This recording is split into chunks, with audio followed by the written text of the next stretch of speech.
जितने भी राज्य हैं या केंद्रीय शासित प्रदेश हैं उनको याद करने की कोशिश करेंगे।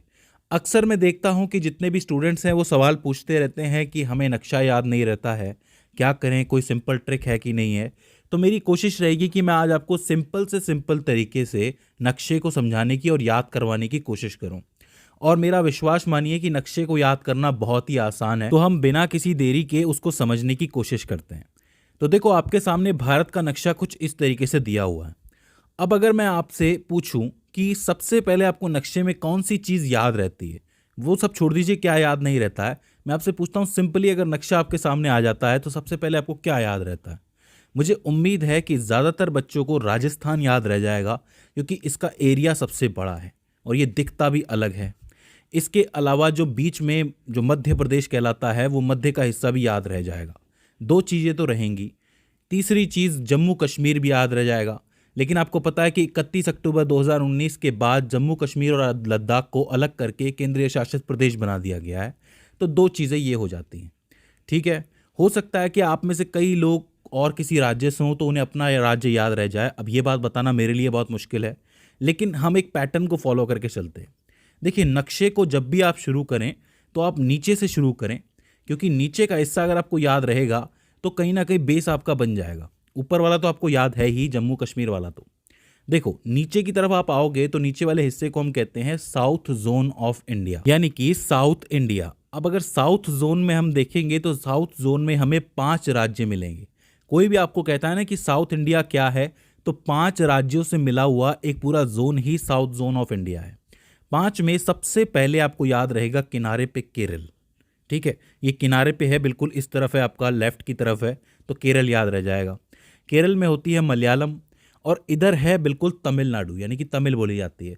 तो मतलब आप समझ लो कि मलयालम और तमिल साथ साथ हैं, तो आप केरल, तमिलनाडु। ऊपर आप आओगे तो कर्नाटक, आंध्र प्रदेश, और आंध्र प्रदेश से कौन निकला है, तेलंगाना निकला है। इन पांचों को मिला दोगे तो साउथ जोन बन जाएगा। बताओ, कोई दिक्कत है क्या? केरल है, तमिलनाडु है, कर्नाटक है, आंध्र प्रदेश है, और आंध्र प्रदेश से निकला तेलंगाना। ये चीज़ हो जाती है। अब देखो, ये तो साउथ वाला पार्ट हो गया। अब हमें ऊपर जाना है, तो अब हम वेस्ट की तरफ चलते हैं। और वेस्ट में आपको दो चीज़ें याद रखनी है, एक है महाराष्ट्र, एक है गुजरात। देखो, सारा का सारा व्यापार जो है हम लोग समुद्र से करते हैं, और गुजराती लोग जो है व्यापार के लिए फेमस होते हैं।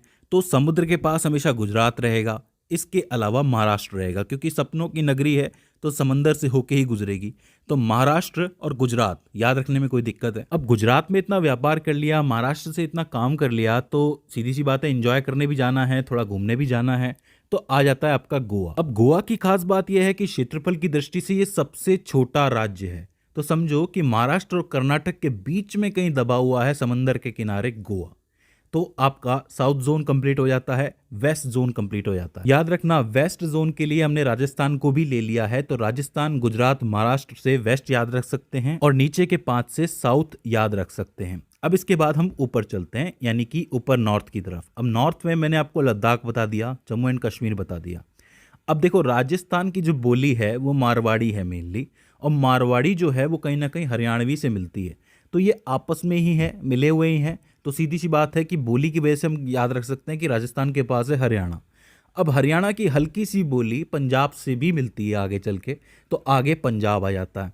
और पंजाब की सीधी बोली जम्मू एंड कश्मीर से नहीं मिलती है, लेकिन हिमाचल थोड़ा पहुंच जाता है वहाँ पे, तो हिमाचल प्रदेश आ जाता है।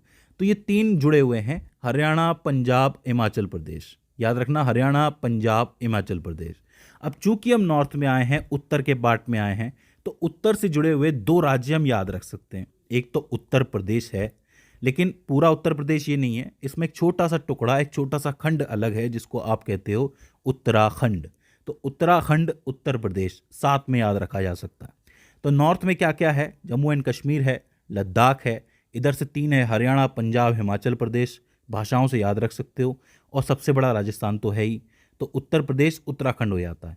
यहाँ नहीं जाना, यहाँ नेपाल है, नेपाल से अपने कोई लेना देना नहीं है फिलहाल। ठीक है, अब देखो, हम नीचे से ऊपर आए हैं। अब सीधी सी बात है कि हमारा जो शरीर होता है उसमें इस जगह पे लेफ्ट में, थोड़ा सा हल्का सा लेफ्ट में क्या होता है, हार्ट होता है। हार्ट का मतलब होता है दिल, तो दिल से निकलती है दिल्ली। अब दिल्ली जो है वो आपको बहुत छोटी सी जगह मिलेगी, क्योंकि दिल्ली कोई राज्य नहीं है, लेकिन फिर भी सबके लिए जरूरी है। सीधी सी बात है, सारे काम वहीं से चलते हैं। तो आपका हरियाणा और उत्तर प्रदेश के यहाँ पे कहीं आपको दिल्ली मिल जाएगी। सिर्फ यहाँ पे आपको डिनोट करना है कि दिल्ली यहाँ पर है। ठीक है, तो आपका नॉर्थ जोन भी पूरा हो जाता है, वेस्ट जोन भी पूरा हो जाता है, साउथ जोन भी पूरा हो जाता है। आइए अब थोड़ा नीचे की तरफ चलते हैं। यहाँ आपको आंध्र प्रदेश है। आंध्र प्रदेश से जब आप आगे जाओगे ना, तो 3 ऐसे राज्य मिलेंगे जिनकी बोलियां बहुत ज़्यादा मिलती हैं और बिल्कुल लाइन से चलेंगे वो राज्य। एक आता है आपका उड़ीसा, इसके ऊपर आता है आपका झारखंड और इसके ऊपर आता है आपका बिहार। बिहार, झारखंड, उड़ीसा मिलते जुलते हुए से राज्य लगते हैं, कोई दिक्कत नहीं होनी चाहिए। और इन सब से अलग थोड़ा सा वेस्ट में चला जाता है आपका वेस्ट बंगाल। वेस्ट बंगाल के राइट में मत जाना, वहाँ पे आपका बांग्लादेश आ जाता है, ईस्ट बंगाल आ जाता है, उसको छोड़ देना, वो अलग है। हमें सिर्फ ये याद रखना है कि उड़ीसा, झारखंड और बिहार की एक लाइन है जिससे राइट की तरफ आपका वेस्ट बंगाल पड़ता है। ठीक है, अब देखो उड़ीसा, झारखंड और बिहार की एक लाइन बन रही है, मध्य में मध्य प्रदेश है ही, राजस्थान, गुजरात, महाराष्ट्र जुड़े हुए हैं, उत्तर प्रदेश, उत्तराखंड जुड़े हुए हैं, इधर से पूरा साउथ जुड़ा हुआ है, तो बीच में ये जगह रह गई। तो ये इन लोगों का क्या 36 का आंकड़ा है क्या? जी हाँ, ये है आपके नाराज फूफा जी, यानी कि 36 के आंकड़े वाले छत्तीसगढ़ साहब। तो इनको आप अलग से याद रख सकते हो कि इनके साथ कोई लाइन नहीं है, ये अकेले रहते हैं। कभी कभी ये झारखंड से बना लेते हैं, कभी ये उड़ीसा से बना लेते हैं, कभी जीजा जी मिल जाते हैं, कभी साले साहब मिल जाते हैं। फूफा जी को खुश रखने के लिए हर कोई कोशिश करता है, तो छत्तीसगढ़ को आप याद रख सकते हो। आओ अब हम चलते हैं अपने ननियाल की तरफ, चलते हैं मामा के यहाँ चलते हैं। बहुत अच्छी जगह है, हमारे देश की सबसे खूबसूरत जगहों में से एक है the north east. North east में घुसने का रास्ता क्या है? वेस्ट बंगाल है। ये जो वेस्ट बंगाल है, यहाँ से घूम के एक रास्ता नॉर्थ ईस्ट की तरफ जाता है, मगर उससे पहले 2 देशों के बीच में एक जगह फंसी हुई है जिसका नाम है सिक्किम। सिक्किम आपका नेपाल से भी जुड़ा है और भूटान से भी जुड़ा है। इसका मतलब ये है कि 2 देशों के साथ ये अपनी सीमाओं को शेयर कर रहा है। काफ़ी इंपॉर्टेंट जगह है, लेकिन थोड़ी सी हट रही है, इसीलिए यहाँ पे है, इसको याद रखना है।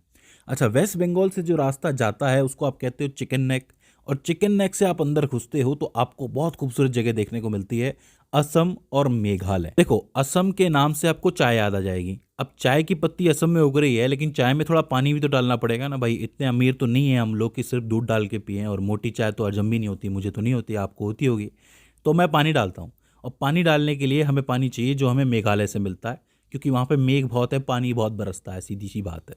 तो असम, मेघालय, चाय, पानी याद रह जाएगा। पूरे के पूरे देश के दिन की शुरुआत यहीं से होती है, चाय पानी से ही होती है। ठीक है, हाँ, कुछ लोग कॉफ़ी भी पीते होंगे, वो एक अलग बात है। चलो आगे चलते हैं। अब यहाँ पे आपको 2 राज्य सिंपली याद रह सकते हैं जो कि नीचे की तरफ हैं आपके। एक है मिजोरम और एक है त्रिपुरा। मिजोरम का मी और त्रिपुरा का त्र तो बनता है मित्र। ये दोनों आपस में दोस्त हैं, तो आप ये कह सकते हो कि इनको याद रखना बहुत आसान है, मित्र हैं नीचे नीचे। बेस्ट फ्रेंड वाली फीलिंग आती है इनको देख के। मिजोरम, त्रिपुरा, मिजोरम, त्रिपुरा। इसके बाद 3 जगह आपकी खाली बचती है। एक आपका ऊपर आता है अरुणाचल प्रदेश, इसके बाद नागालैंड और इसके बाद मणिपुर। तो आप एक लाइन से भी याद रख सकते हो इसको, अरुणाचल प्रदेश, नागालैंड, मणिपुर एक हो गया, मिजोरम, त्रिपुरा, मित्र एक हो गया। तो मतलब नॉर्थ ईस्ट में 3 पार्टियां हो गई। एक है आपका चाय पानी यानी कि असम और मेघालय, एक हो गया आपका अरुणाचल प्रदेश, नागालैंड और मणिपुर, ये 3 अलग हैं। एक आपका मित्र हो जाता है यानी कि मिजोरम और त्रिपुरा। इस तरीके से आपका नॉर्थ ईस्ट का पूरा मामला सेट हो जाता है। तो अब आपने देखा कि कितना आसान है पूरे देश को याद रखना। नीचे से आपका साउथ जोन है, इधर आपका वेस्ट जोन है, ऊपर आपका नॉर्थ जोन है। नॉर्थ जोन में एक अलग से चल रहा है उत्तराखंड और उत्तर प्रदेश का। इधर आपकी एक लाइन चलती है उड़ीसा, झारखंड, बिहार की। यहाँ पे वेस्ट बंगाल थोड़ा अकेला है, और बीच में फूफा जी तो हैं ही आपके छत्तीसगढ़ वाले, तो कोई दिक्कत ही नहीं आती है। तो अब मुझे उम्मीद है कि आपको पूरा नक्शा याद हो गया होगा। लेकिन एक मिनट, एक चीज़ अभी और बाकी है, वो है एक हमारा लक्षद्वीप और एक हमारा अंडमान निकोबार। इसको तो याद रखना बहुत ही आसान है, क्योंकि ये थोड़े से अलग अलग थोड़ा सा रहते हैं, थोड़ा समुंदर के किनारे रहते हैं, थोड़ा बीच में रहते हैं, बीच ही बीच है यहाँ पे। इसको याद रखना बहुत मुश्किल नहीं है। ठीक है, सो आपको याद हो गया होगा, लक्षद्वीप है, अंडमान निकोबार है। अगर इसके बाद भी इसके अंदर आपको कोई दिक्कत आती है, कोई क्वेरी आती है, तो आप हमें कमेंट सेक्शन में बता सकते हैं। तो दोस्तों,